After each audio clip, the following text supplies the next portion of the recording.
எல்லோருக்கும் வணக்கம். அரசு போக்குவரத்து கழகங்களில் சர்வீஸில் இருக்கக்கூடியவர்களுக்கும் சரி, ஓய்வு பெற்றவர்களுக்கும் சரி, நிறைய பிரச்சனைகள் நிலுவையில் இருப்பதை விட கூடுதலாக எதை கேட்டும் போக்குவரத்து தொழிலாளர்கள் போராடுகிறது. ஓய்வு பெற்ற தொழிலாளிகளுக்கு ஓய்வு பெறுகிற போது பணப்படனை உடனே கொடுக்க வேண்டும். ஆனால் அதை கொடுக்காமல் 17 மாதம், இப்போது 17 மாதம், இதற்கு முன்பு 25 மாதம் வரைக்கும் கூட அது நிலுவையில் வைக்கப்பட்டது. அது மிக கடுமையான பாதிப்புகளை ஓய்வு பெற்ற அந்த மூத்தவர்களுக்கு உருவாக்கியது. இப்போதும் உருவாக்கி ஆகவே ஓய்வு பெற்றவர்களுக்கு உடனே பணம் கொடுக்கிறது. 17 மாதம் பாக்கி ஒரு கோரிக்கை.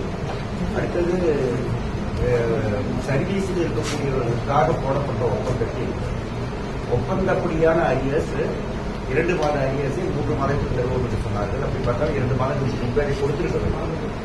அதை இன்னும் கொடுக்காமல் தாங்கள் கொடுத்திருக்கிறார்கள். ஆகவே அதை கொடுக்க வேண்டும் என்பது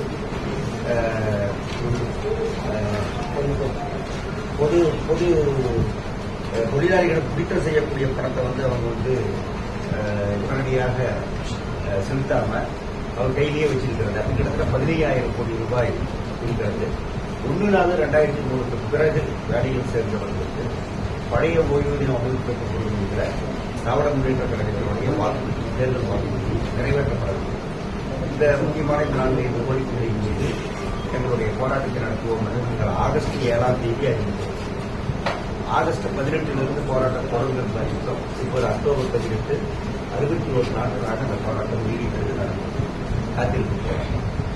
இந்த போராட்டத்தை ஒட்டி செப்டம்பர் 1ஆம் தேதி பேச்சுவார்த்தைக்கு ஒரு முறை அமைச்சர் எங்களை அழைத்தார். நாங்கள் எங்களுடைய நியாயங்களை சொன்னோம்.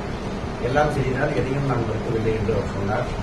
ஆனால் நடவடிக்கை இத்தனாம் தேதிக்குள் இப்படி முடிக்கப்படும் என்று அவர் தெரிவிக்கிறோம். நாங்கள் கேட்டதும் அதுதான், இப்போது முடிக்கப்படும் என்கிற ஒரு கால வரையறை சொல்லுவோம் என்று நாங்கள் கேட்டோம். அதை கூட அவர் சொல்லவில்லை. ஆகவே போராட்டம் நீடிக்கிறது. இப்போது நேற்றைய தினம் அமைச்சர், போக்குவரத்து துறை செயலாளர், போக்குவரத்து கழகங்களுடைய சேர்மன் ஆபீஸினுடைய அலுவலர்கள், ஓய்வூதிய நம்பகத்தினுடைய ஆபீசர்ஸ் எல்லோரும் கலந்துவிட்ட ஒரு பேச்சுவார்த்தை நடக்கும்.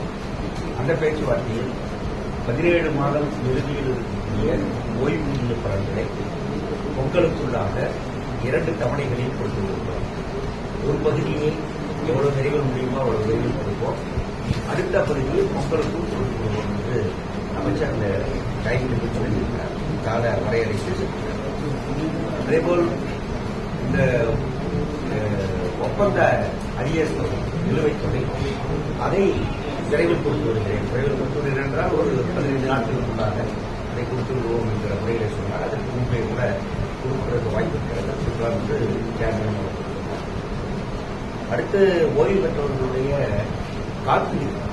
இந்த காப்பீடு என்பது அரசு முன்பணம் போட்டு முதல்ல பணம் ஒரு வருடத்திற்கு எடுக்கணும். பிறகு அதுக்கப்புறம் தொழிலாளர்களிடமிருந்து பணத்தை மாதம் குறித்து இந்த பணத்தை அரசு எடுத்துக்கணும். முதல் பிரிமியத்திற்கான ஒரு தொகையை அட்வான்ஸ் வரணும் என்பதுதான். அதை இத்தனை நாட்களாக அவர்கள் செய்யாமல் இருந்தார்.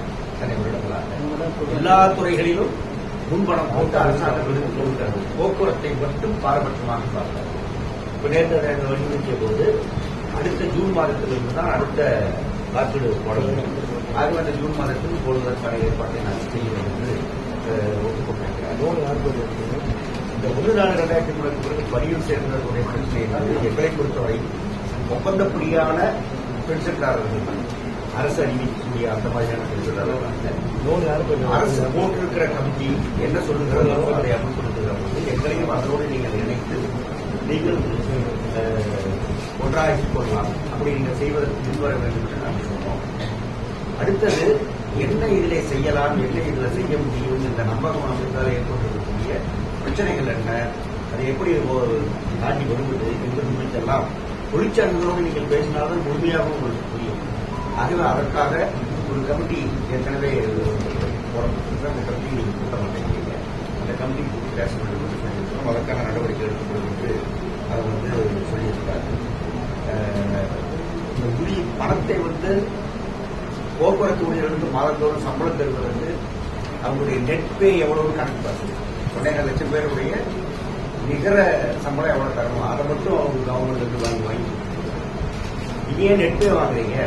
கிராஸா எனக்கு என்ன வரணுமோ அந்த பேர் தான் நீங்க வாங்கணும். அப்ப கிராஸ் பே நீங்க வாங்கினீங்கன்னா என்னுடைய பிஎஃப் பணத்தை நீங்க செலுத்திடலாம். என்கிட்ட பிடித்த பணத்தை முழுவதும் நீங்க செலுத்திடலாம்.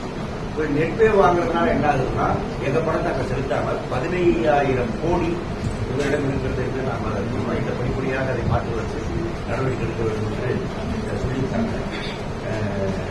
இந்த மாதிரியான பல பிரச்சனைகள்ல வந்து ஒரு தொடர்ச்சியாக விவாதித்து இந்த பிரச்சனைகள் வந்து தீர்வு வர வேண்டும் என்பது அதுவே ஒரு கால வரையறை ஓய்வெடுத்தவர்களுக்கு சர்வீஸில் இருப்பவர்களுக்கு அடுத்தது வந்து வரவுக்கும் செலவுக்குமான வித்தியாச தொகையை கொடுக்க ஏற்கனவே அரசு ஒத்துக் கொண்டிருக்கிறது. அது வந்து இன்னும் முழுமையாக அமலாகும். ரொம்ப இடைவெளி அது வந்து இந்த வித்தியாசத்தை கொடுத்துக் கொண்டே இருந்தால் இந்த எந்த பிரச்சனையுமே இல்லை. எழுத யாருக்கும் வராது, எதுவுமே இருக்காது. ஆகவே அதை நீங்க செயல்படுத்த வேண்டும் என்று நாம் சொல்லியிருக்கிறோம். இது ஏற்கனவே ஒத்துக்கொண்டதுதான் என்றும் அமைச்சர் அவர்கள் சொல்லியிருக்கிறார். இதுல வந்து பணம் அப்படிங்கிற அந்த விஷயத்தை தான் வந்து போன பேச்சுவத்தில் சொன்னாரு. இந்த கொடுக்க வேண்டியதை கொடுக்காமல் இருப்பதற்கு பணம் இல்லை என்று அரசு ஒரு காரணத்தை சொல்வது எந்த வகையிலும் ஏற்கத்தக்கது பொருத்தமானது. கொடுக்க வேண்டியது அதிகமாக கேட்டு இல்லை இப்ப பணம் இல்லை நாளைக்கு வரக்க தரேன் அது. ஆனால் இப்படி அவர் பேசிக் கொண்டிருப்பது சரியல்ல என்பதுதான் இந்த போராட்டத்தை இவ்வளவு நீடித்து நடந்ததற்கு காரணம். இப்போது இந்த வாக்குறுதிகள் அமைச்சர் கொடுத்திருக்கிறார். இந்த வாக்குறுதிகள் நிறைவேறும் என்று நாங்கள் நிச்சயமாக இருக்கிறோம். அந்த அடிப்படையிலே அது நிறைவேற வேண்டும் என்று மீண்டும் ஒரு முறை இப்படி 60 நாள் ஆன பிறகாவது இந்த பேச்சுவார்த்தை பிரச்சனையை கொண்டு வர முன்வந்த அரசுக்கு இந்த வெற்றியை நான் தெரிவித்துள்ளேன். இந்த போராட்டத்திற்கு ஆதரவாக எல்லா தரப்பு மக்களும் ஆதரித்தார்கள். மிகப்பெரிய அளவுக்கு ஆதரவு கொடுத்தார்கள். ஊடகங்கள் ஆதரவு. அரசியல் கட்சிகளில் மார்க்சிஸ்ட் கம்யூனிஸ்ட் கட்சி அவர் நேரடியாக முதலமைச்சரை சந்தித்து முறையிட்டார். சட்டமன்றத்தில் அவருடைய நாடாளுமன்ற சட்டமன்ற உறுப்பினர்கள் பேசினார்கள், அதை வலியுறுத்தினார்கள்.